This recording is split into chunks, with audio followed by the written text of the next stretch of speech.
1202 మంది టీచర్లు మిగిలిపోయారు. టీచర్లు ఎక్కువైపోయారు. ఆంధ్రప్రదేశ్‌లో బదిలీల తర్వాత టీచర్లకి పోస్టింగ్ ఇవ్వడానికి ఖాళీలు లేవు. మరిప్పుడు 16,000 మంది టీచర్లు డీఎస్సీ ద్వారా రిక్రూట్మెంట్ జరిగితే వాళ్ళకెక్కడ ప్లేస్‌మెంట్ ఇస్తారు? ఇప్పటికే ఉన్న టీచర్లు ఎక్కువైపోయారు. ఎందుకంటే ప్రభుత్వ పాఠశాలల్లో వచ్చేటువంటి చేరికలు తగ్గిపోతున్నాయి. స్కూళ్ళు అనేకం కుదించేశారు. చాలా స్కూళ్ళు ఈ ఏడాది కూడా మూసేశారు.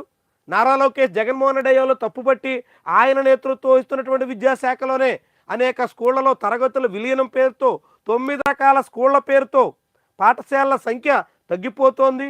ఇలా అనేక కారణాలతో టీచర్లు మిగిలిపోతున్నారు. మరి టీచర్లు 1202 మంది మిగిలిపోతే ఇప్పుడు కొత్తగా రాబోతున్నటువంటి టీచర్లకి ఎక్కడ అకామిడేట్ చేస్తారు అనేటువంటి ప్రశ్న ఉదయిస్తుంది. చూడండి, మొత్తం ట్రాన్స్ఫర్లు ముగిశాక 1202 మంది మిగులుగా తేలారు. వీరిని క్లస్టర్ స్థాయి అకాడమిక్ టీచర్లుగా నియమిస్తారు. క్లస్టర్ స్థాయి అకాడమిక్ టీచర్లుగా నియమించి ఆ ప్రాంతంలో ఆ సబ్జెక్టుకి సంబంధించినటువంటి టీచర్ ఎవరైనా ఆ రోజు సెలవు పెడితే ఆ స్కూల్కి ఈ టీచర్ని పంపిస్తారట. ఎలా విడ్డూరంగా చూడండి. మరి ఓకే, మరి ఇప్పుడు మెగా డిఎస్సి ఉపాధ్యాయులు వస్తే ఈ సంఖ్య ఏమవుతుంది? క్లస్టర్ టీచర్లు రోజు బడులకు వెళ్ళి హాజరు నమోదు చేయించుకోవాలి. ఎక్కడైనా సబ్జెక్ట్ టీచర్ సెలవు పెడితే అక్కడికి వెళ్ళి పాఠాలు చెప్పాలి.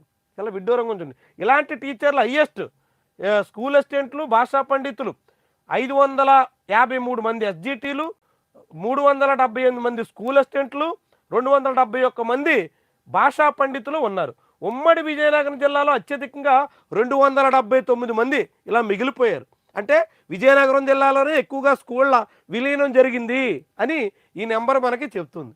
ఆ ఉమ్మడి తూర్పుగోదావరి, ప్రకాశం, కర్నూలు జిల్లాలో క్లస్టర్ టీచర్లే లేరు. ఇక్కడెక్కడ మిగలలేదు. ఈ 4 జిల్లాల్లో మిగలలేదు. కానీ విజయనగరం జిల్లాలో హయ్యెస్ట్గా మిగిలిపోయినట్టు లెక్క.